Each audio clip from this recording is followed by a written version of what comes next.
Hi, this is Jason from Horrific Nightmares. Welcome back to What's in the Bag, Jay.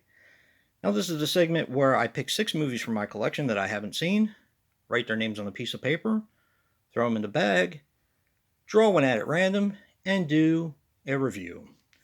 Coming back from last week, since they all got picked, is All Hallows Eve 2, The Jonestown Haunting, Gnaw, Clowntergeist, The Awakening, and making its debut this week is another oldie, which is Hour of the Wolf. Let me give the bag a good tussle, and we're going to see what we're going to pick and what we're going to watch this week.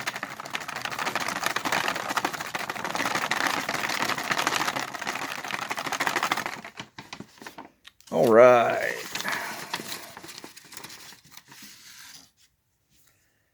Let's see what we have here. We have The Jonestown Haunting.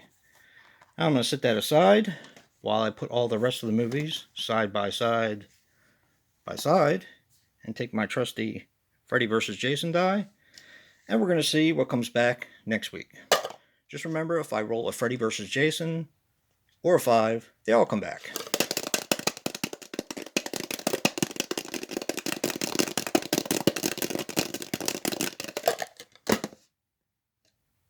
Three. Interesting.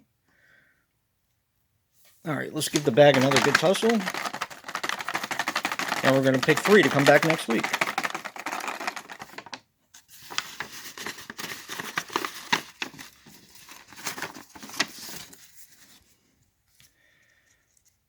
Okay, number 1 is Hour of the Wolf.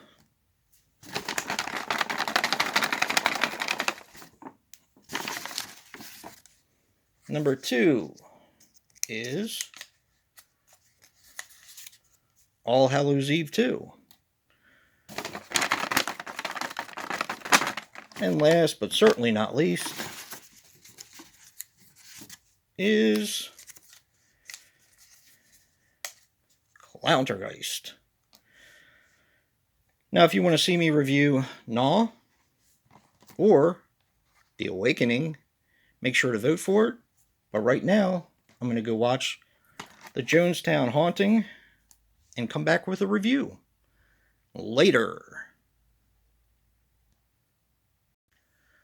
Well, I'm back. I just watched The Jonestown Haunting, and here are my thoughts.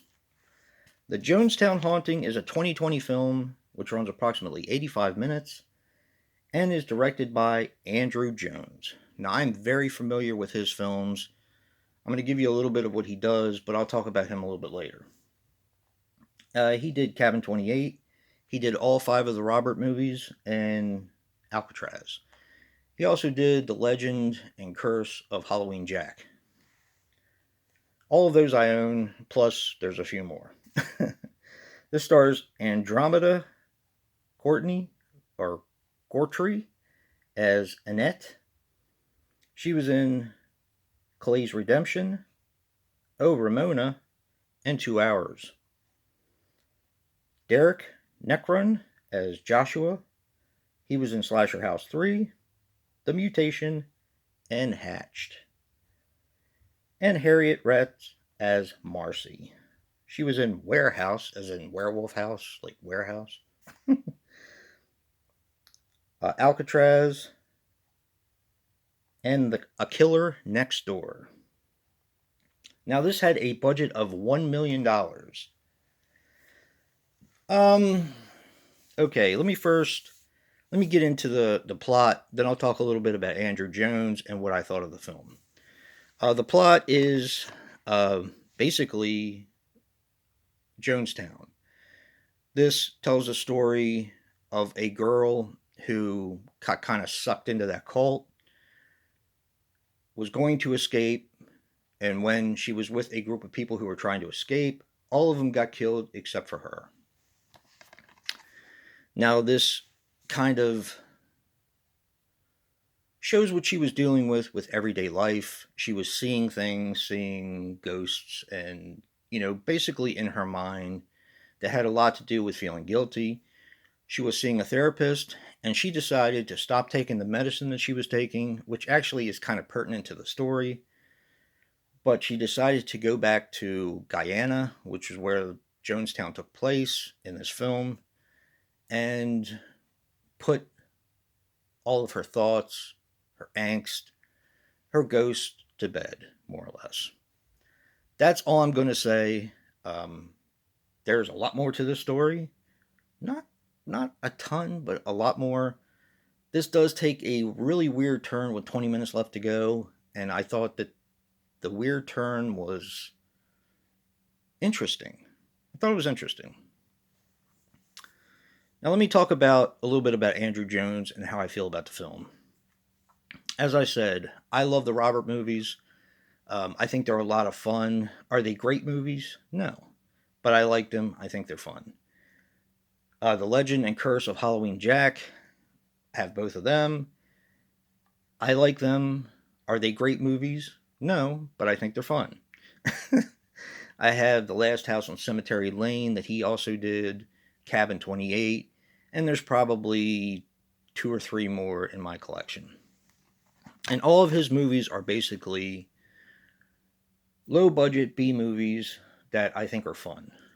This is very different for him. This is very different for the type of film that he makes. Like I said, this had $1 million budget, and the acting in this was actually really good. The scenery was really good. It seemed like he really tried to make a good film. And for all intents and purposes, it is a decent film. It's also paced really slow, and I almost fell asleep on it a couple times. That's a problem, because I was wide awake. But I have to give him credit because he really tried to make a better film. And in my opinion, he succeeded. This is actually a decent film, but it's not my type of film. Let me try to explain. I'm going to try to explain this. I like B movies. I like independent horror. I think they're a lot of fun.